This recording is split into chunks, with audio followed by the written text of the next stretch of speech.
You wanted the best. You've got the best podcast. The hottest podcast in the world. The Chris Voss Show. The preeminent podcast with guests so smart you may experience serious brain bleed. Get ready. Strap yourself in. Keep your hands, arms, and legs inside the vehicle at all times, because you're about to go on a monster education roller coaster with your brain. Now, here's your host, Chris Voss.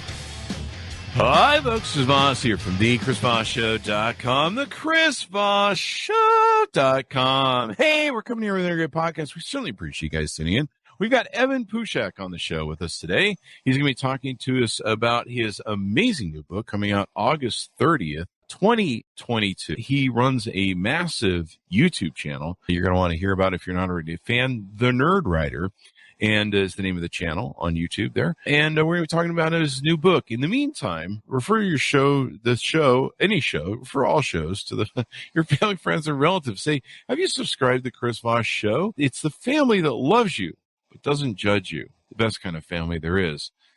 Frankly, some people say the only kind of family there is when it really comes down to it. But stop sending me emails for money, okay? It's not that kind of family. We just love you unconditionally, but we don't loan you money, okay? Because everybody knows how that works out in a family. Anyway, guys, be sure to go to all our groups on Facebook, LinkedIn, Twitter, Instagram, all those crazy places the kids are playing, the big LinkedIn group, the LinkedIn newsletter, and all that sort of good stuff. You can see everything going on over there. He's the author of the newest book that's coming out. As I mentioned, it's going to be out on August 30th, 2022. My God, we're almost to September. Escape into Meaning, Essays on Superman, Public Benches, and Other Obsessions by Evan Puschak. He's on the show with us today. He's going to be talking to us about his amazing book. He is the creator of the popular YouTube channel, The Nerdwriter, which has more than 3 million subscribers. He's a Philadelphia native with a degree in film production from Boston University. He previously worked at MSNBC. We've had a few of those folks on, and you can check out his channel. Welcome to the show, Evan. How are you? I'm doing great. Thanks, Chris, for having me.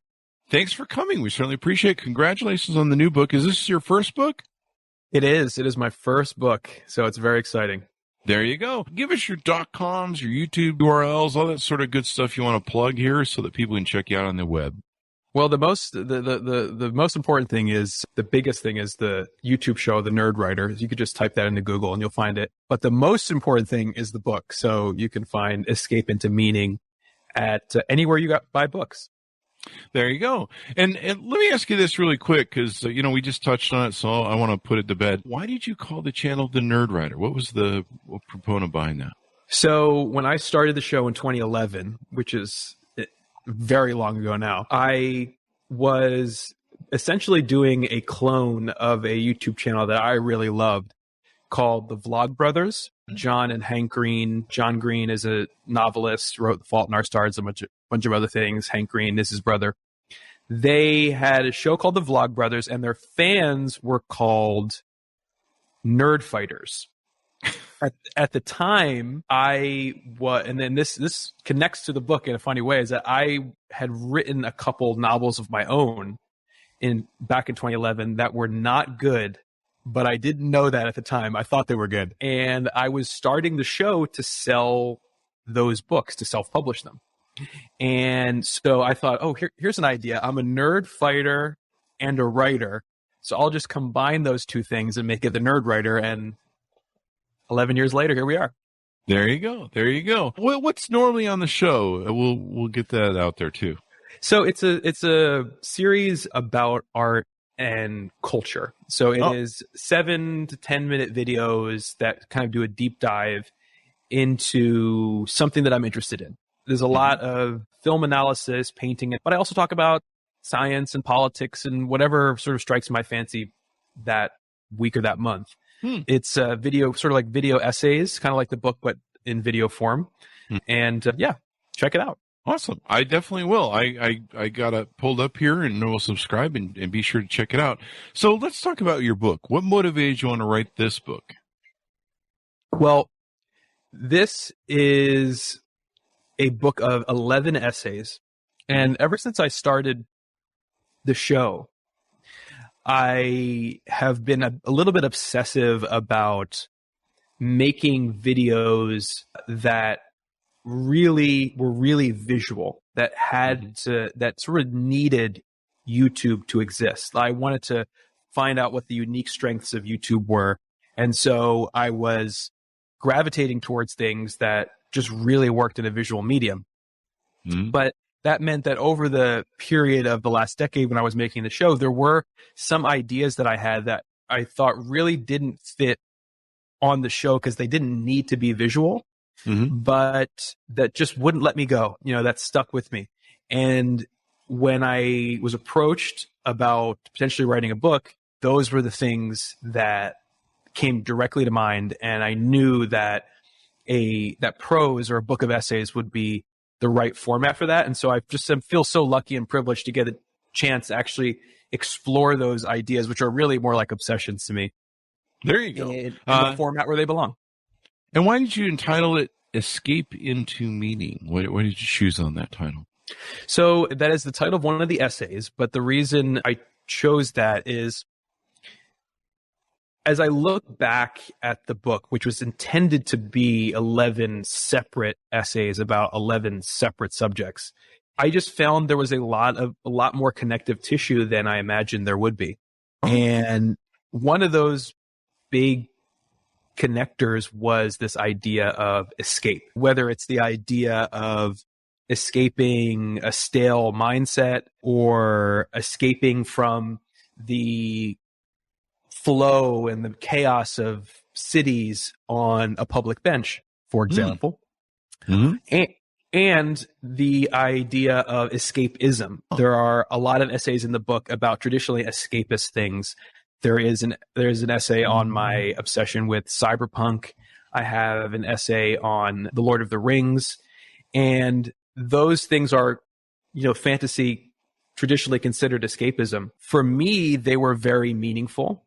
And so was the other escapes that I was talking about earlier. And so it just seemed that escape into meaning captured a lot of what the book actually contained. And, it's an exciting title, Escape. We were hoping people would pick up the book. And, titling a book is an art, that is not easy. Yeah. It definitely, we have a lot of authors on the show, and I think sometimes their titles are picked by the publisher, sometimes they're not. Sometimes I know the covers a lot of times they don't get a choice on. So this is my first book, right? So I was so curious about all that stuff. Like, I was almost positive that I wasn't going to get any control over cover or title. And so I just kind of it was at peace with that. But then when it came to the came time, they basically turned to me and we talked through the title, but I really had like the biggest say. And I give credit to my publisher, Simon & Schuster, for including me in those conversations. And then with the cover, they hired a designer, and I worked closely with the designer to get something that I really liked. And so it is there's so much education going through the publishing process. it is a whole world, and education is that's a good term. Well, listen, I'm sure some people don't have a good experience. I've heard the stories. I had a good experience except for there you go. So my editor, I love my editor. She was great, Stephanie Hitchcock. But I think it's probably individual for every person. But it's just the reading it like 5,000 times and going through it. And I remember reaching the point where I call on my friends and go, I'm throwing this fucking thing out the window, and they're like, no, when you're at that point of throwing everything away and burning it in the fireplace, that's the good point. You're almost there. Just go like a little bit further and you got it. If you don't hate your work at some point in the process, then you're not really doing work. You're just like, I understand why Hemingway drank. Anyway, so let's get into this book, but I want to touch on something. Wait, I have another funny story because you just mentioned that. So Hi, folks. Here's Voss here with a little station break. Hope you're enjoying the show so far. We'll resume here in a second. I'd like to invite you to come to my coaching, speaking, and training courses website. You can also see our new podcast over there at chrisvossleadershipinstitute.com. Over there, you can find all the different stuff that we do for speaking engagements if you'd like to hire me, training courses that we offer, and coaching for leadership, management, entrepreneurism, podcasting, corporate stuff. With over 35 years of experience in business and running companies as CEO, I think I can offer a wonderful breadth of information and knowledge to you, or anyone that you want to invite me to for your company. Thanks for tuning in. We certainly appreciate you listening to the show, and be sure to check out chrisvossleadershipinstitute.com. Now back to the show. I was so ready for the moment of actually getting the physical book. They sent it to me, and I always had this fantasy in my head that when I finally got my first book in physical form, I would just open it up and read it. And I got the packages. I took the book out. I was like so excited for it. I opened up the book and I was like, I cannot read this. I've read this a million times. It just didn't happen in the way that I fantasized. But sorry, I had to. No, I feel you, bro. I feel you, man. I was the same way. I was like, I crammed my book out in 3 months. Wow. And just, I've been a griot out of and so there's stories and anecdotes and business lessons from my life. And so, these stories, I'd shaped them and gotten good at telling them and making them sound interesting or funny. And so, or at least I think I did. I don't know. Read the book. And so it was pretty easy. It was just putting it all down on paper. So, first part, it was just slammed down. It was just, just hammering it down. And then there was the weaving and, the whatever you call it, the formatting and crap. But, it was 3 months during COVID. I was writing like 12 to 18 hours a day and editing 12 to 18 hours a day. Wow. And I don't want to read anything in that book since. When I do podcast appearances like this one, they go, so what's in your book? I'll be like, I don't know. Here, let me grab the chapters. There's a chapter here, evidently, some guy wrote. Yeah. It's like I actually had to take a vacation after I published because I'm like, I need some space from you. Anyway, I felt like I felt like almost like I exorcised, like an exorcism. Yeah, like an exorcism. Those things from my, I was obsessed with all the things in the book, but not anymore. You spend so much time with it. That's really what it is. The beautiful thing I love about it is it's on paper and fuck it. It's just there for all time and eternity. I don't have to think about it anymore. If anybody asks, hey, Chris, will you tell us the story you used to tell us about the whatever? I'll be like, read the damn book already. Anyway, let me ask you this, because you kind of alluded to, people use things as escape. Is that what we do with stories? Is that what we do with obsessions, or like some of the things you talk about in the book, like Superman and Lord of the Rings and stuff? In some cases, yes. I mean, there's this dichotomy in escapism of what Tolkien said was people confuse the escape of the prisoner, so like the freedom aspect of escape, with the flight of the deserter, somebody who's trying to escape reality into a more comforting fantasy world that allows them to not face reality. And so I think those two sides exist. I think we do use escapist art to step away into a more comforting reality. I mean, given the state of the world, it's hard to blame people for doing that, but that's what superhero movies are. That's what fantasies are. I don't think that's necessarily a huge problem, but it's a matter of degree. How much do you let yourself get taken away? Go ahead. No, there's probably some healthy things to it. We need to escape. We need some relaxing time. People play video games. They, whatever it is they do, they need to escape. And sometimes life is maybe sometimes a little dark or tough, and you need to have some place you can go to get your hopes up and your spirits up. Absolutely. I think that's part of being a healthy person, knowing when to step back. And there's a reason these things are hugely popular. I mean, they give people a lot of joy. And so there is that side of it. And fantasy, particularly fantasy, takes bears the brunt of a lot of the aspersions toward escapism for that reason. But there's also meaning in these things. I personally found a lot of meaning in Superman as a teen, and Lord of the Rings had a huge impact on me, and Cyberpunk had a huge impact on me. They allow you a space to think through ideas that is freer than reality, and allows you to think of reality from a very strange and different angle, which can be also really useful. So I don't think it's all good or all bad, but I do think this dichotomy that Tolkien mentioned exists. Yeah. So let's piss off some people. What did you write about Superman? Are we going to have opposing teams of comic people? Give us maybe. I don't think so. So basically, the Superman essay, and I was so obsessed with Superman as a kid, and still am. But the Superman essay jumps off from a speech that is at the end of Kill Bill 2, where the bad guy says that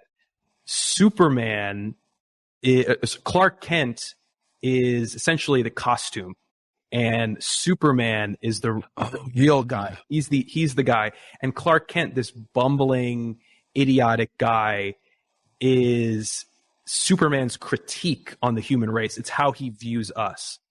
And so the essay is all a giant refutation of that from the perspective of a Superman fan. Basically, the point I'm trying to make in the essay is that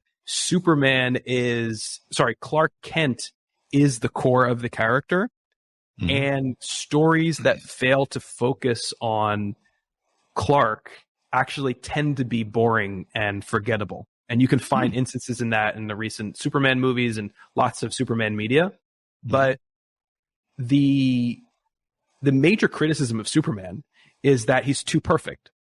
He's too vanilla. He's too good. He's boring, for that reason. Yeah. And in terms of physical might, he is too they had to invent kryptonite just to give him an enemy, because none of the enemies can actually do anything, But that actually, I think, I make the point in the essay, presents a really good opportunity to focus on all the things that physical power can't do. And it cannot solve your emotional, psychological issues. These are things that Superman or Clark Kent share with all of us. And it just has been disappointing to me watching Superman media in the last, couple decades to not see more energy focused toward that. It seemed to me to be the most interesting part of the character. I don't know if that's really going to annoy comic book fans. It's just my sort of personal obsession about it. My understanding is you can always find something to piss people off between, what's your favorite Superman? Like, what, out of all the variations of it, going from the original black and white, what I grew up watching. Yeah, George Reeves, all the iterations since. I saw a scene the other day from George Reeves' son. I forget his name, Christopher Reeves. And I did love those Superman movies, but they really were corny. Go back and look at them. They're a little bit slapstick. So there's a great quote by a guy called Bob Prohl, which is the best Superman is whatever Superman you encountered when you were 12. So when I was 12, the Superman I encountered was Smallville, the show on the WB. Oh, yeah. And that's really what piqued my interest in it, because it was about the Clark Kent character, and it was about his pain of being different, of not fitting in, and all these interesting things. But that said, I do have a huge soft spot for Christopher Reeve as Superman. Yeah. And again, the reason is because he played Clark so well. He was so he balanced it so perfectly. And when you saw Superman, when he has the conversation with Lois on the roof in the first movie, you see Clark's eyes in the Superman. Like, you see that guy in the Superman character. He shines through. The tagline for the 78 Superman movie was, "You'll believe a man can fly." But what Christopher Reeve accomplished was making making us believe that the larger than life icon is a man. We saw the man behind the character. That said, as you say, it gets really corny, and we're not even going to touch the fact that he flies around the earth so fast that it turns the earth backwards, and that turns back time. That doesn't make any sense. But we're just. I think the first one was really good. Yeah, the first one's great. The one that actually, to be fair, the corny scene I saw was the one with the three people in the mirror. Was that the third one or the second one? That was the second one. It could be the second one, yeah. So I actually a couple weeks ago just did a video on the Nerdwriter about the second Superman movie and how it was just a complete mess because they changed directors mid-movie. And so you got all these super goofy things happening in the third act that weren't intended to be there. Yeah. The guy who directed all the Beatles movies was brought on to direct to direct once they fired the first guy, and he brought a lot of that Beatles energy. If you remember Help or A Hard Day's Night, So that's the energy he brought to Superman, which just did not fit with what it originally was, and it suffers for that reason. And then the third and fourth Christopher Reeve movies are horrible. they're so bad. I'm not even sure I watched them. I remember the second one was bad. Was that the one with the dam? But the first one I thought it nailed it and stuff. Let me ask you this. I know we're stretching the Superman story out a little bit much, but why do you think that appeals? And maybe this ties into what you wrote in your essay. Why do you think that appeals to 12-year-old boys? I mean, I discovered comic books, when I was like 9, 10, or 12, and we had a whole pile of them. We collected. We had kind of like a shared stash. Why does that appeal to boys at that age? Well, aside from superheroes being a kind of power fantasy, which we know 12-year-old boys specifically can relate to, it also presents a vision of the world in which morality is very black and white. And at that age, I think it's harder to see the shades of gray, or rather the shades of gray in our world really intimidate us because they don't fit into neat categories. And we turn to superhero comics and we see the good guys and we see the bad guys, and we get a sense of what good actually is in this world. And it's something we can understand and root for and all these things. Go ahead. No, I was just going to say the issue is that those 12-year-old boys and girls grow up, and we still turn to superheroes for stories, and at a certain age, the black and white morality actually becomes a hindrance rather than something that helps, because at a certain age, we want stories with shades of gray. And the superhero frame is not naturally great at carrying that kind of story. And so it takes really good writers to do it justice. Yeah. But you find out life isn't black and white when you get older and stuff. It's much more complex. When I grew up as a child, and we had John Wayne, and we didn't understand the racial undertones of some of the stuff that was going on there. But it was supposed to be good and evil and black and white, and the Lone Ranger wore white and the bad guys were black, and that theme through all the movies.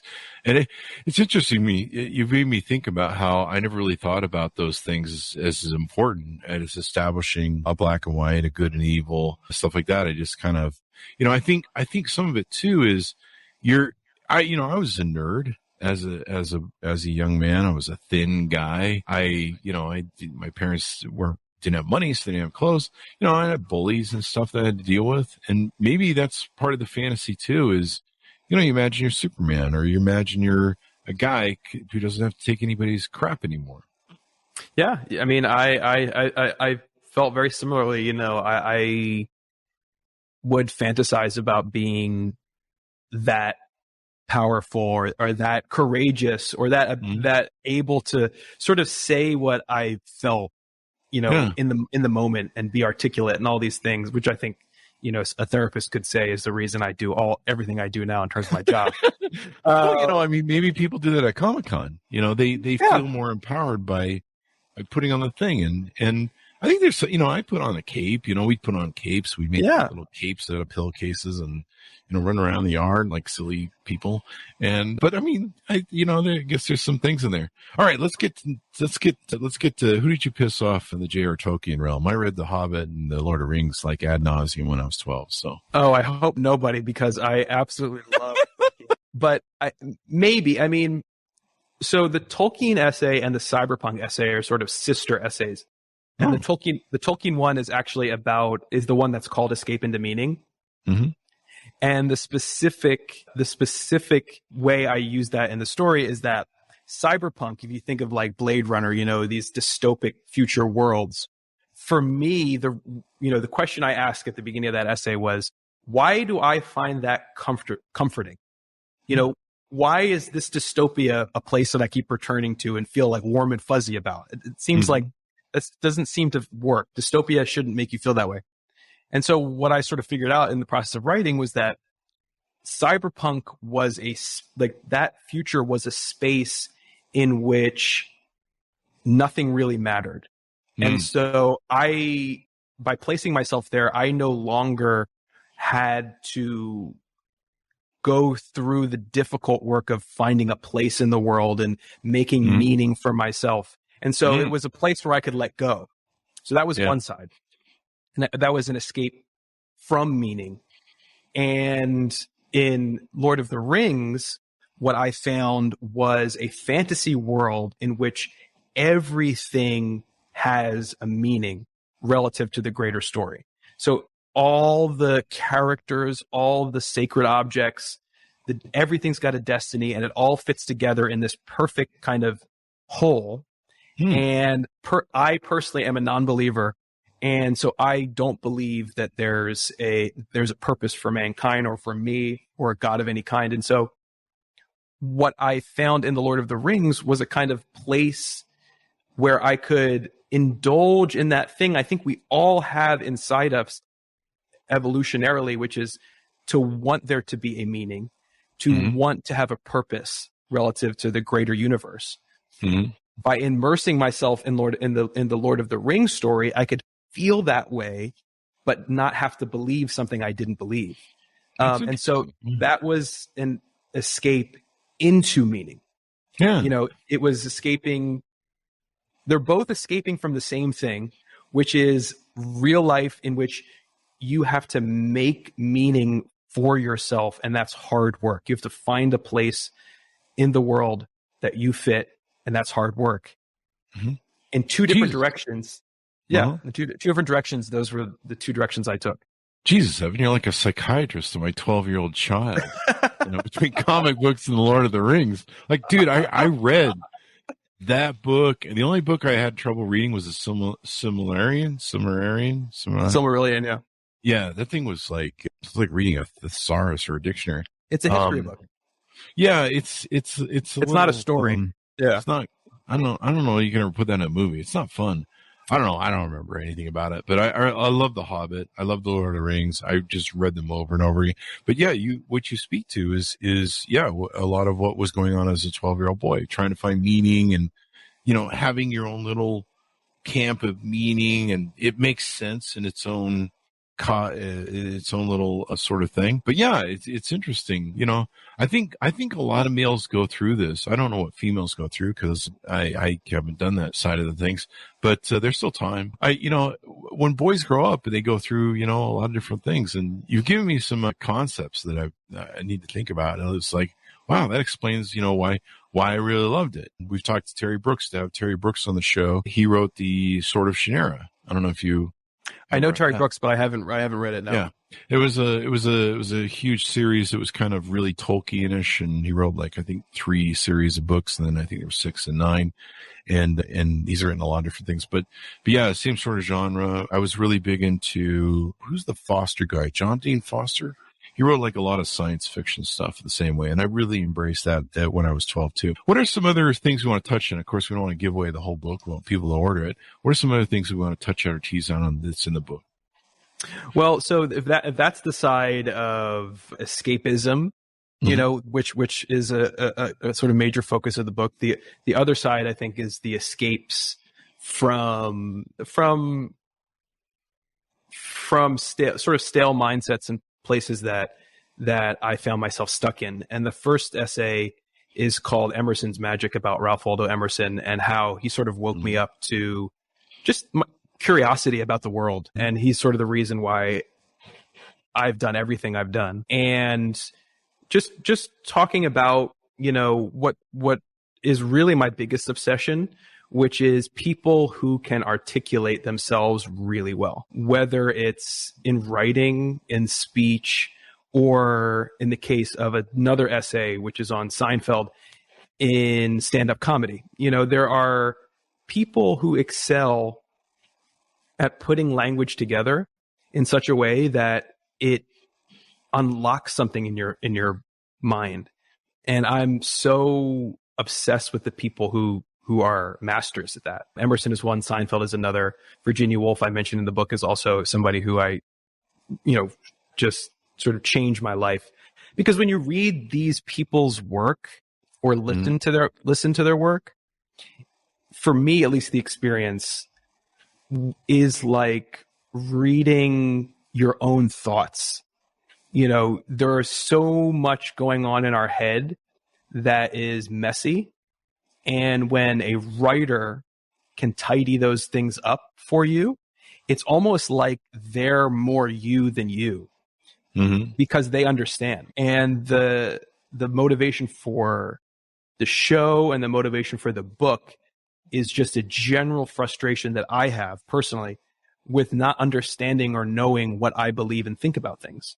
That's why I write things down. That's why I make videos. Yeah. And you do a brilliant job from what I've seen. Ralph Waldo Emerson. Yeah. His book on self-reliance, that was like being lost in the woods and finding truth and finding sanity. You know, Absolutely. I grew up with people pushing religion into my face and, you know, all sorts of that, and indoctrination. And I had my own thoughts, my own questions, and, you know, no one can answer them for me. You're insane because you don't believe in the cult. And I'm like, I think you're the problem. I don't think I'm the problem. But at the time, I was one of the few people, and finding Ralph Waldo Emerson, finding George Carlin and other voices that were like, hey, I'm not mad. There's other people like me. It was really helpful. I'll throw this out here. I love to hear that. I love that you had that experience with Emerson. Yeah, and so finding that book, there were some quotes I picked up, and I was like, who the hell's that? And they go, Ralph Waldo Emerson, and I went and bought the book Self-Reliance, and I loved it. One of my favorite things is I was still a teenager when I got it, and I was pretty much my own person as a teenager, because I was living in Utah. I was raised in the cult, and I'd been fighting it ever since I was like 3 years old, and ditching church and playing all sorts of silly games to keep from going to church. But it's just constant indoctrination. And one of my favorite quotes from him, there's a lot of great quotes from him. One of my favorite quotes is, the nonchalant of boys who are sure of a dinner, who would disdain as much as a lord to do or say ought to conciliate one, is the healthy attitude of human nature. And so I try and keep that in what I do. A boy is to the parlor what the pit is to the playhouse, independent, irresponsible, looking out for his corner on such people and facts as they pass by. He tries and sentences them on their merit in the swift, summary way of boys, as good, bad, interesting, silly, eloquent, and troublesome. And he covers himself never about the consequences or interests. He gives an independent, genuine verdict. You must court him. He does not court you. Yes. Isn't that so beautiful? I love it, and it's so much my personality today. But that's the thing. It's like he just had a way, and this is 150 years before we were born, and he has a way of reaching into the future and describing you today in 2020 or whatever, 2022, that is so amazing. And I had the exact same experience. What I was just talking to you about how I felt like he was more me than me. I was having that thought, like, he understands me more than I understand myself. And then I read the quote by him, the young man reveres men of genius because, to speak truly, they are more himself than he is, which was like, he had the thought about the thought that I was having too. Like, he was just in my head. And I was 18 or 19 when I first encountered him, and it was transformative for that reason. One of the other things I always remember is wherever you go, no matter how much you travel to try and get away from yourself, there you always are. Yeah. And I was like, God, that makes sense. I know people, they're always trying to get away from themselves. They travel the world. Or they think if they move, to Rhode Island or something, things will be different if I just go over there. No, you still have you with you. Let's touch on one more fun thing out of your book. What do you have against, what is it, urban planning? It's the ode to benches, public benches. I don't have anything against urban planning, but I'm just being... I know. You're just being provocative. What the hell is wrong with you and public benches? Damn it! What do they do to you? Show me on the doll where they hurt you. No, I can play if you want. That is exactly what it is. I love benches, but what I say, I love a lamp. Yeah, exactly. What I say in the book is that I've had more moments of genuine peace on public benches than anywhere else, and it's that you're out there in the city or wherever you are, you're sitting and you're just kind of observing. And all of a sudden I get this wave of sort of tranquility. And that was the jumping off point to talking about the value of public benches, but also public space in cities, and how benches are essentially these invisible parts of urban design that we walk right past, but they actually play a huge role in terms of individual and community health. And that is just the beauty of my job, is that I can just say I can think to myself, oh, this is fun sitting on this bench. I'll write 5,000 words about it. I'll be able to actually figure out why does Lord of the Rings, why am I obsessed with Lord of the Rings?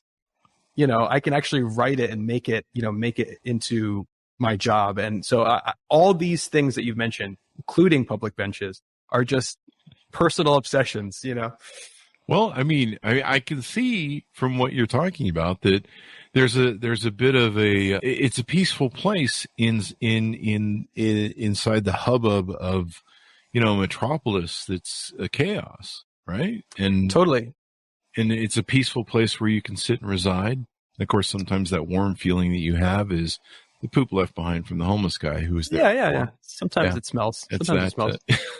If you're in New York, it just comes with the territory. That's the smell of urine in the autumn. Nice. Wow. I must be in New York.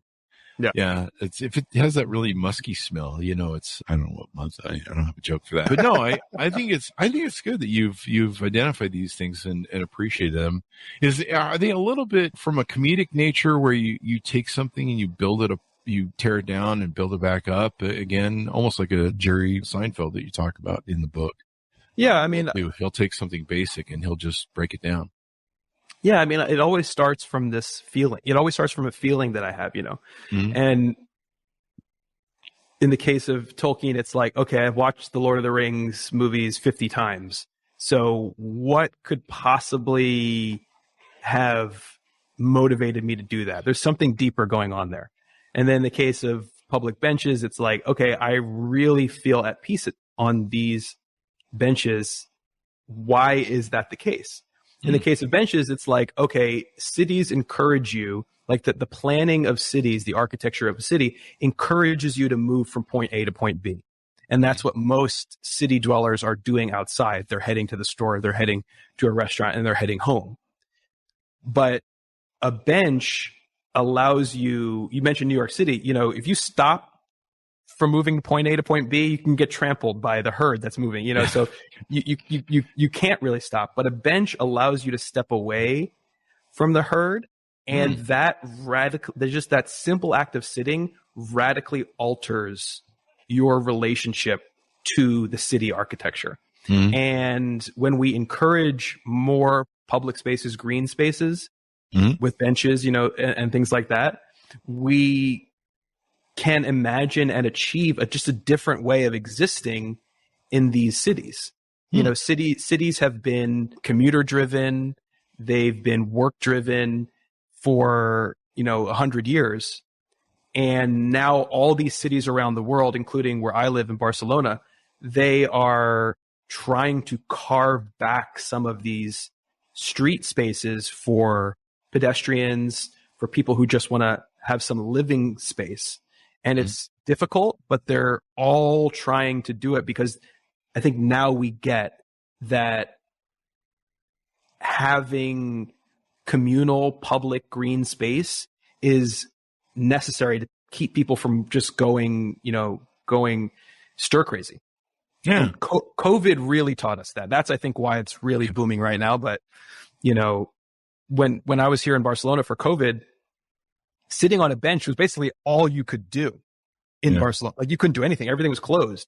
So it just showed how vital these invisible things become when the chips are down and a crisis happens.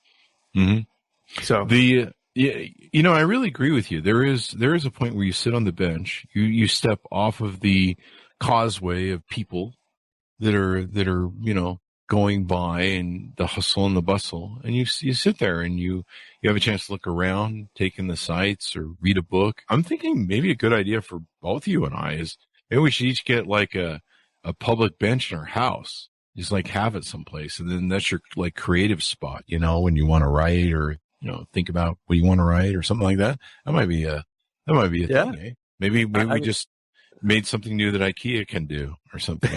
Well, now that I've written this, now that I literally have public benches on the cover of my book, I think I have to get one.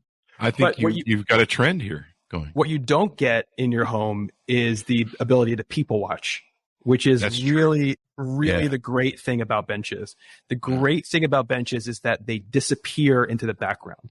So you can sit on one and it's almost like you're invisible, and you can just observe people. And what's more fascinating than that? People watching is such a fun thing to do. I love people watching. And I don't know, you could hire some people to come in your home, maybe invite some homeless people over, pee in the corner, give it that, that real effect. Yeah, that reality. Have some pigeon lady or something like from the homeless movie, home, whatever, with the fucking kid, the Macaulay Culkin thing. Home Alone. Yeah, you could have that lady come over with the pigeons and whatever. She stands in the corner. You make some of her. I was going to tell you though, I do gotta cut this joke. The thing I did love about what was the cyberpunk movie that you mentioned that I Blade Runner. Blade Runner. I've seen it like 5,000 times. Me too. The ending is so beautiful, and it was improv too. But no, the reason I liked, unlike you, the reason that I liked Blade Runner was just for the sex, the hot, sexy robots that you could have sex with. That's what it was. Well, I mean, must be love Westworld then, which I haven't really watched that. I started watching it. I'm like, where are these sex scenes that I keep hearing about? And there's a lot of going on here, and do I need to fast forward through some of this? Yes, it's all dumb. That. See, I love the original Westworld with, I saw that thing when it came out. The movie with Yul Brynner. Yeah, Yul Brynner.